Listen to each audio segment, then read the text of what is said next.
উফ, এই এত বড় জ্বালার মতো পেটখানা নিয়ে এই তেল্লাই গাছে উঠবো কি করে? দূর দূর, আশেপাশে ঢিল পাথরও দেখতে পাচ্ছি না। এই বুড়ো বয়সে হাড়গোড় ভাঙলে সে এক খারাপ ব্যাপার হবে। আরে দূরে ওদিক থেকে আওয়াজ পাওয়া যাচ্ছে, তার মানে এই বনে কেউ এসেছে।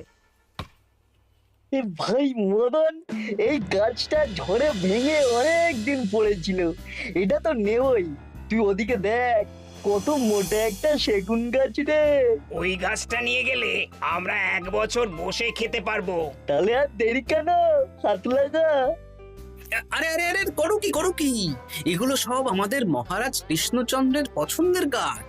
ভুলেও এই গাছ কেটে নিয়ে যাওয়ার ভাবনা চিন্তা করো না।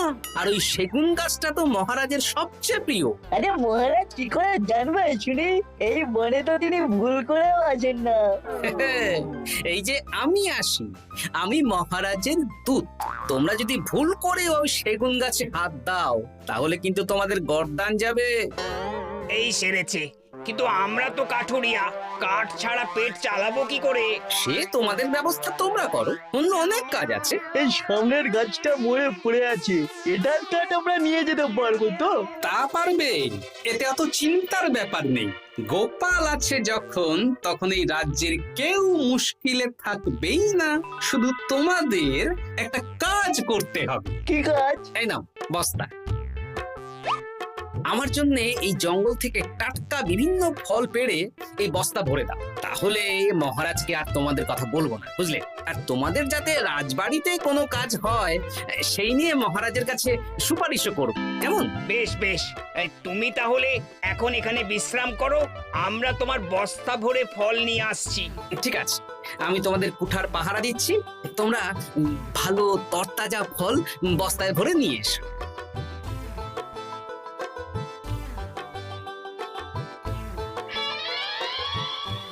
ঠাকুর, কোথায় গেলে? এদিকে এসো। বলুন রানীমা। বলছি, তুমি তো রাজবাড়িতে দীর্ঘদিন ধরেই রান্না করছো, কিন্তু ইদানিং তোমার রান্না এত বেস্বাদ লাগছে কেন? সে তো আমি বলতে পারবো না, আমি তো আগের মতনই রান্না করি। ছোট মুখে বড় কথা বলছি, আমি কিছু বলতে চাই রানীমা। এই তুই আবার পাকামো করতে এসছিস কেন রে? তোকে কি রানীমা ডেকেছেন নাকি? আহ, কি বলতে চাইছে শুনেই দেখি না, বলো। রানীমা, এখন আর রাঁধুনি ঠাকুর আগের মতো যত্ন নিয়ে রান্না করেন না। রান্নাঘরে পড়ে পড়ে ঘুমোয় আর তাড়াহুড়ো করে কোনো রকমে রান্না করে দেন। একদম বাজে কথা বলবি না। বাজে কথা না রানীমা, শিলনোড়ায় বাটতে ওনার কষ্ট হবে বলে আজকাল রাঁধুনি ঠাকুর শুধু জিরে ফোড়ন দিয়ে রান্না করেন। এত বেতন দিয়ে তোমাকে রাখা হয় কি এই ফাঁকিবাজির জন্যে? কি মানে ভুল হয়ে গেছে। এর যদি এই ভুল করার ইচ্ছে হয় তাহলে তল্পি তল্পা গুটিয়ে বাড়ি গিয়ে ভুল করো, মনে থাকবে? মনে থাকবে মহারাজ। কি হচ্ছে বলো তো রানী? সকালে বাগানে পায়চারি করছিলাম, দেখি মালি একটা গাছেও জল দেয়নি। এই গরমে জল না পেলে যে গাছপালাগুলো মরে যাবে। সবাইকে এবার মনে হচ্ছে বলে বলে কাজ করাতে হবে।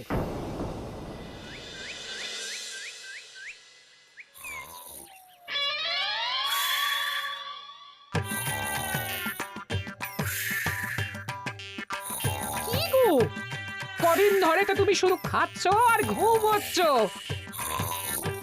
বাজার দোকান কিছুই নেই গো, রাজসভাতেও যাও না, কি যে করি। কি গো দিদা, দাদু আজও ঘুমোচ্ছে?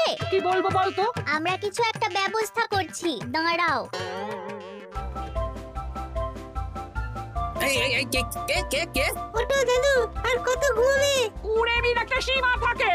ওঠো বলছি, ওঠো, ওঠো না। আমি বুঝতে পারছি বাড়ির কাজ, বাজার দোকান এসব না করার জন্য তুমি পড়ে পড়ে ঘুমোচ্ছ। দাদু কাজে ফাঁকি দিচ্ছে দিদা, দে পুটি আর সরসরি দে দে।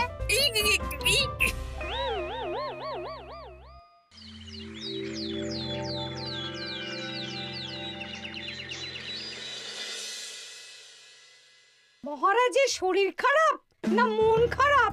মহারাজ এরকম চুপ করে ঘুম মেরে থাকলে তো রাজপাট সব উঠে যাবে। কিছুই বুঝতে পারছি না। মহারাজ আছেন চুপটি করে, নেই যে মুখে শব্দ। ফাঁকি দিলে এবার তাকে করব আমি জব্দ। অনেক শুয়েছি, আর নয়। মহারাজ, কে ফাঁকি দিচ্ছে? আমি তো ফাঁকি দিই না। পণ্ডিত, তুমি দিচ্ছ নাকি ফাঁকি? বৈদ্য আমি ফাঁকি দিলে সবাই ওই রোগে ভুগে মরে যাবে। আমি তো রোজ সময়ই রাজসভায় আসি, তাহলে আমি বলছি আসল কারণ। রাজবাড়ির রাঁধুনি ফাঁকি দিচ্ছে, আর 3 দিন ধরে রাজসভায় গোপাল বেপাত্তা। হ্যাঁ, এই গোপাল বেটাই আসল ফাঁকিবাজ। ওকে বরখাস্ত করে দিন। গোপালকে যদি বরখাস্ত করা হয় তাহলে বিপদে আপদে মহারাজের পাশে দাঁড়াবে কে? অসময় মহারাজ বুদ্ধি পাবেন কার কাছে? এই সুযোগ, এই সময় গোপালকে মহারাজের চক্ষুশূল করতে হবে, তাহলে আমি একেবারে জেঁকে বসতে পারবো। মহারাজ, গোপাল ঠিক কতটা ফাঁকিবাজ হয়ে উঠেছে তার কোনো ইয়ত্তা নেই। হ্যাঁ বলুন তো। বেটা গোপাল কোনোদিন সঠিক সময়ে রাজসভায় আসে না, কোনো দিন তো আসেই না, যেমন আজকেও আসেনি। আর না এলে মহারাজকেও কারণটা জানায় না। আপনাকে সম্মান করা তো দূরের কথা, কোনো ভ্রুক্ষেপই করে না। এটা কিছুটা হলেও মন্ত্রী মশাই ঠিক কথা বলছেন। হ্যাঁ, এ তো একদম সঠিক কথা। ঠিক বলেছ। প্রহরী, প্রহরী, বলুন মহারাজ। তুমি আরেকজনকে সাথে নিয়ে এক্ষুনি গোপালকে তুলে নিয়ে এসো। আচ্ছা মহারাজ। বলি তুমি আজকেও রাজসভায় কামাই করবে? অর্ধেক দিন কামাই করলে বেতন কাটা যাবে গো। গিনিমা, গোপালকে মহারাজ ডাকলেন। ওই দেখো, রাজবাড়ি থেকে প্রহরীও ডাকতে এসেছে। ওহ, মহারাজের আদেশ না শুনলে তোমাকে তুলে নিয়ে যেতে বাধ্য হব। আরে দাঁড়িয়ে দেখছিস কি? তুলে নিয়ে চল। ঠিক বলেছিস, তুই হাত ধর আর আমি পা ধরি। এই, কে কে? আমরা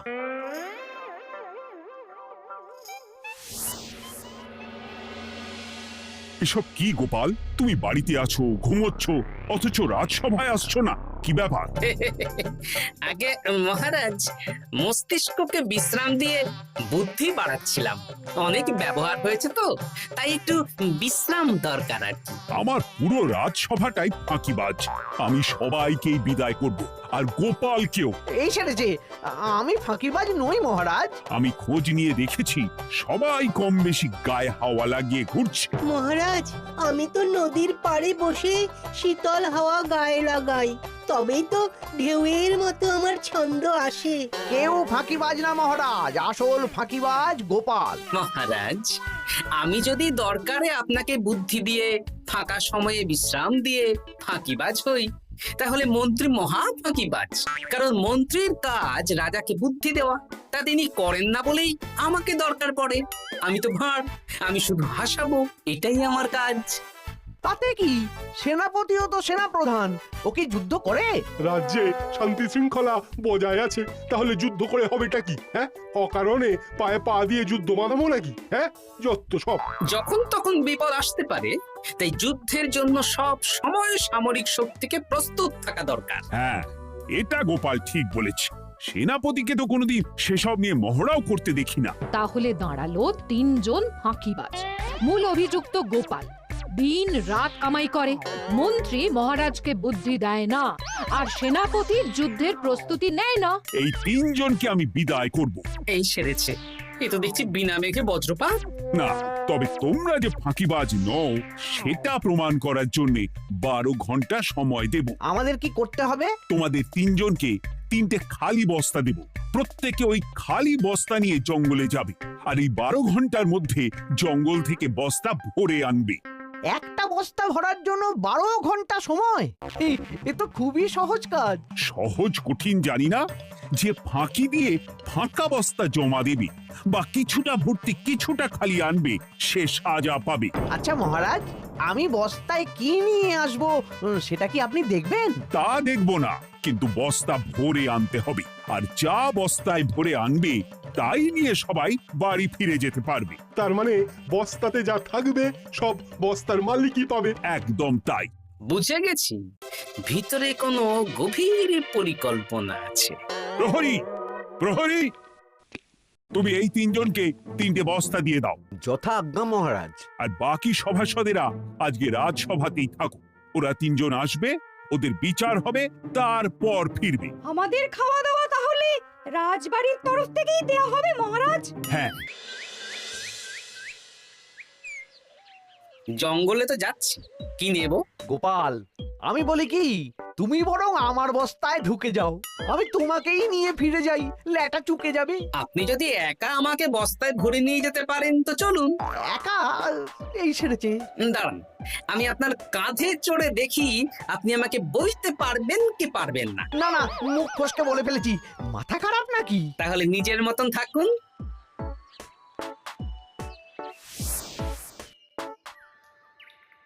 এমন কি বা আছে এই জঙ্গলে? আমার কাজে লাগার মতন তো কিছুই দেখতে পাচ্ছি না। ওই তো ওই দিকটা একটু ছায়া আছে বেশ, ওই গাছের নিচে গিয়ে বিশ্রাম নি। সেনাপতি, অত চিন্তা ভাবনা করার কিছুই নেই। মহারাজ তো আর দেখবেন না আমরা বস্তায় কি ভরে নিয়ে যাব। 12 ঘন্টা অনেক সময়। এখন বিশ্রাম নাও। আপনার ইঁদুরের পেট, আপনি বিশ্রাম নিন। দেখি জঙ্গলে থেকে কিছু ফল পেড়ে আগে খাই, তারপর না হয় ওই বস্তাটা ওই ফলমূলের খোসা আর মাটিতে পড়ে থাকা পাতা দিয়ে ভরিয়ে মহারাজের কাছে নিয়ে যাব। হ্যাঁ, বস্তা যখন বাড়ি নিয়েই যেতে পারবো, তাহলে বনের সব থেকে ভালো ভালো ফলগুলো আগে ভরে নি। গিন্নিকে এবার বলবো, বাজার আনি না তো কি হয়েছে, দেখো কত ফল এনেছি। যাই, এর থেকে কিছু মহারাজকে ভেট দেব, মহারাজ বেশ খুশি হবেন।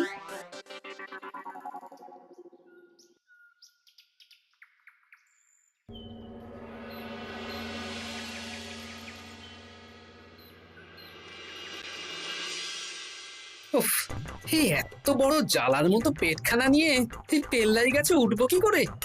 দূর দূর, আশেপাশে ঢিল পাথরও দেখতে পাচ্ছি না। এই বুড়ো বয়সে হাড়গোড় ভাঙলে সে এক খারাপ ব্যাপার হবে। আরে দূরে ওদিক থেকে আওয়াজ পাওয়া যাচ্ছে, তার মানে এই বনে কেউ এসেছে। এ ভাই মদন, এই গাছটা ঝড়ে ভেঙে অনেক দিন পড়েছিল।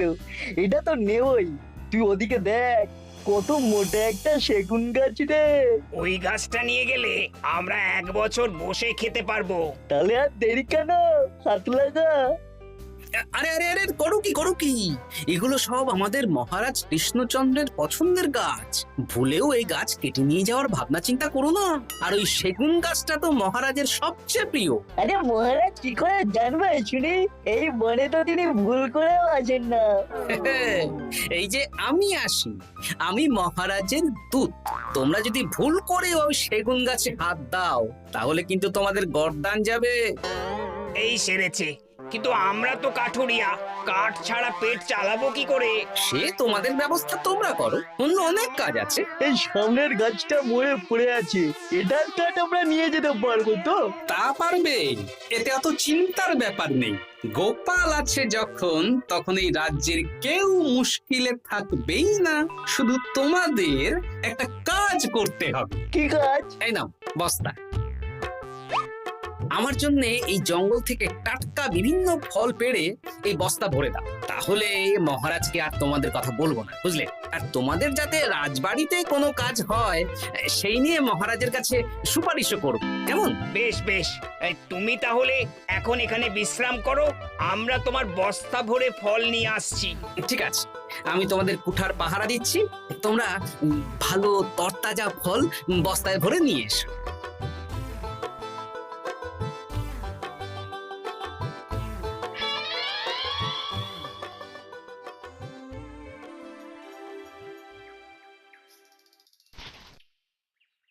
ব্যাস ব্যাস ব্যাস, আমার বস্তায় পাতা ভরা হয়ে গেল, এবার যেতে হবে। আমারও বস্তা ভরা হয়ে গেছে মন্ত্রী মশাই। হ্যাঁ, কটা ফল খেলাম আর কটা ভরে নিলাম, আর বাকি জঙ্গলের পাতা ভরে ফেলেছি। হ্যাঁ, আবার কি কি ভরেছি আর কি ভরিনি সেসব তো মহারাজ আর দেখতে যাবেন না। তাহলে আর দেরি কেন, চলুন হাঁটি হাঁটি পা পা করে এগিয়ে যাই। গোপালকে তো দেখতে পাচ্ছি না। ও বেটা যা কুঁড়ে, হয়তো এখানে এসেও ঘুমিয়ে পড়েছে। আবার কালকে সকালবেলা উঠবে।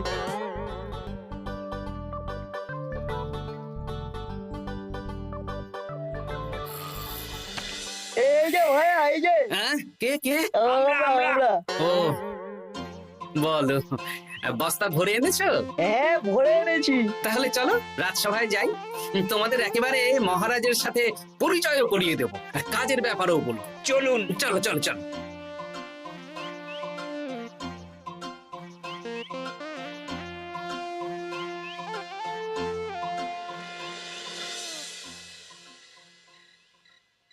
দেখা যাক মন্ত্রী সেনাপতি গোপাল কখন বস্তা ভরে আনে। এই তো চলে এসেছি, বিশ্রাম নিলাম, বস্তাও ভরে ফেললাম। এই দেখুন মহারাজ, আমিও বস্তা ভরে এনেছি। বাহ, তোমাদের বস্তা দেখে তো মনে হচ্ছে খুব হালকা। হ্যাঁ, আপনি যখন আমাদের বস্তা ভরে কি এনেছি সেটা দেখবেন না, তখন অত খাটাখাটনি করে কি লাভ মহারাজ? কিন্তু গোপালের এখনো অবধি দেখা নেই। ও কি সোনা গয়না ভরে আনছে? গোপাল যা কুড়ে আর ঘুম কাতুরে, হয়তো জঙ্গলেও ঘুমিয়েই পড়েছে। মহারাজ, আপনি একটা কাজ করুন, আমাকে আর মন্ত্রী মশাইকে যুগ্মভাবে বিজয়ী ঘোষণা করে দিন, ব্যাস। এত তাড়া কিসের? বাবা বাবা বাবা বাবা, তোমরা তিনজনেই বস্তা ভরে এনেছো, আমি খুব খুশি। আমার কথা শুনে কাজ করেছো, তোমরা তিনজনেই বিজয়ী। এবার বাড়ি যাও, যাও। গোপাল কি করে বিজয়ী হয় মহারাজ? এই বস্তা ভরে নিয়ে আসাতেও তো ওর ফাঁকিবাজি ধরা পড়ছে। কিসের ফাঁকিবাজি? এই যে দুটো লোক তোমার হয়ে বস্তা বয়ে আনলো, সে তো মহারাজ সহ আমরা সবাই দেখতেই পেলাম। তা তো ঠিক, গোপাল নিজে হাতে বস্তা ভরে আনেনি। মহারাজ বস্তা ভরে আনতে বলেছেন, আমি এনেছি, এখানেই কথা শেষ। আমি কাকে দিয়ে বস্তা ভরালাম, কে আমাকে সাহায্য করলো, সেসব তো কোনো শর্ত আরোপ করা ছিল না। কিন্তু পরীক্ষাটা তো কে ফাঁকিবাজ সেটা প্রমাণ করার পরীক্ষা। এখানে তো তুমি ফাঁকি দিলে গোপাল। এটাও ঠিক কথা, তাহলে গোপালের শাস্তি পাওয়া উচিত। মহারাজ, আপনার শর্ত ছিল সেই ফাঁকিবাজ বলে প্রমাণিত হবে যে বস্তা খালি আনবে। এইখানে আপনি একটা ছোট্ট ভুল করেছেন মহারাজ। বস্তায় কি আছে সেটা দেখবেন না, আগেই বলে দিয়েছেন। তা তো বলেছি। আপনি নিশ্চয় জানেন, পাঠশালায় কিছু ছাত্রছাত্রী থাকে যারা পড়ার বইয়ে মুখ গুজে বসে থাকলেও পড়ায় তাদের মন থাকে না, মাথাতেও পড়া ঢোকে না, তাই সেই পড়া তাদের কোনো কাজে লাগে না। কি পণ্ডিত মশাই, এদেরকেই তো বলে ফাঁকিবাজ। বিলক্ষণ, এরাই ফাঁকিবাজ। ধন্যবাদ। তেমনি আমি যদি বলি সেনাপতি আর মন্ত্রী মশাই ওই ফাঁকিবাজদের মতনই ফাঁকি দিয়ে বস্তা ভরেছে, তাই ওদের বস্তা এত হালকা। সে তো আমি বুঝতেই পারছি। কিন্তু আমার বস্তায় যা জিনিস ভরে এনেছি তা একার পক্ষে সংগ্রহ করা মুশকিল ছিল, তাই আমি দুজনের সহযোগিতা নিয়েছি। মহারাজ, আপনি কি বস্তা খুলে দেখবেন নাকি? না না, আমি খুলে দেখলে আমার কথার খেলাপ হবে। এবার তো দেখছি আবার তিনজনের পরীক্ষা নিতে হবে। হ্যাঁ, নইলে প্রকৃত ফাঁকিবাজ কে সেটা প্রমাণ হবে না। কিন্তু ফাঁকিবাজ ধরার উপায় কি? মহারাজ, আমরা বরং আমাদের বস্তা নিয়ে বাড়ি না গিয়ে একদিন কারাগারেই থাকি, আর তাতেই প্রমাণ হবে এই বস্তায় সত্যি কি আছে যা আমাদের নিজেদের কাজে লাগবে। এটা ভালো বুদ্ধি। মহারাজ তখনই কারাগার থেকে আমাদের মুক্ত করবেন যখন আমরা আর থাকতে না পেরে ডাক দেব, আর যে আগে বেরোতে চাইবে সে সব থেকে বড় ফাঁকিবাজ, মানে যে আগু পিছু না ভেবে কাজ করে। বেশ, তাহলে তাই হোক। মহারাজ, কারাগারে শুধু জল ছাড়া আর কিচ্ছু দেওয়া হবে না, কারণ বস্তায় তো আর জল থাকতে পারে না। না না, তা কি করে হয়? শুধু জল? হ্যাঁ, আমি তো লোককে দিয়ে বস্তা ভরিয়েছি। আপনারা নিজে কি এমন কাজের জিনিস ভরেছেন সেটাই প্রমাণ হবে। বেশ, তাহলে তোমরা কারাগারে যাও। প্রহরী, ব্যবস্থা করো। আর এই দুজন কাঠুরিয়া বেশ কর্মঠ মহারাজ, যদি কোনো রাজবাড়ির কাজ থাকে এদের দিয়ে করাতে পারেন। আমার বাগানের মালিটা খুব ফাঁকি দিচ্ছে, তাহলে ওদের সাথে কথা বলে নিচ্ছি। যাও যাও, তোমরা কারাগারে যাও।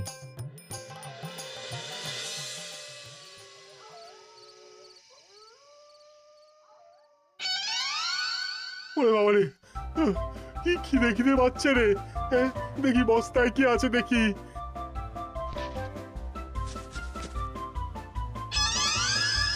দু একটা পচা ফল, দেখি দেখি একটু ভালো আছে। এটা একটু ভালো আছে, হ্যাঁ এটাই খাই, হ্যাঁ এটাই খাই।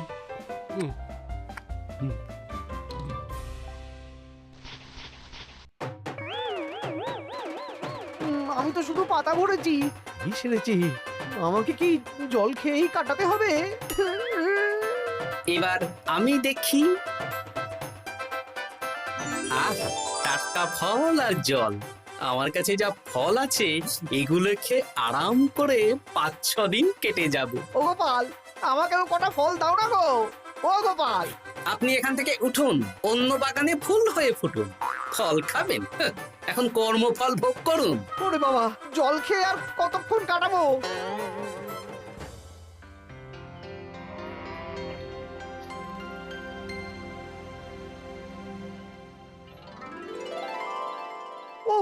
পেটটা চুই করছে, কি খিদে পেয়েছে না। আমি আমি বাড়ি যাব। আপনি বাড়ি যাবেন? তাহলে বেরিয়ে আসুন। বেটা গোপাল কায়দা করে এমন শর্ত দিতে বলল, পুরো ফেঁসে গেলাম। আমারও তো খাওয়ার মতন তেমন কিছু নেই, আমিও এখানে থাকবো না। আমি এখানেই আছি, ফল খাবো, জল খাবো, আর প্রকৃতির ডাক এলে একটু বাইরে যাব।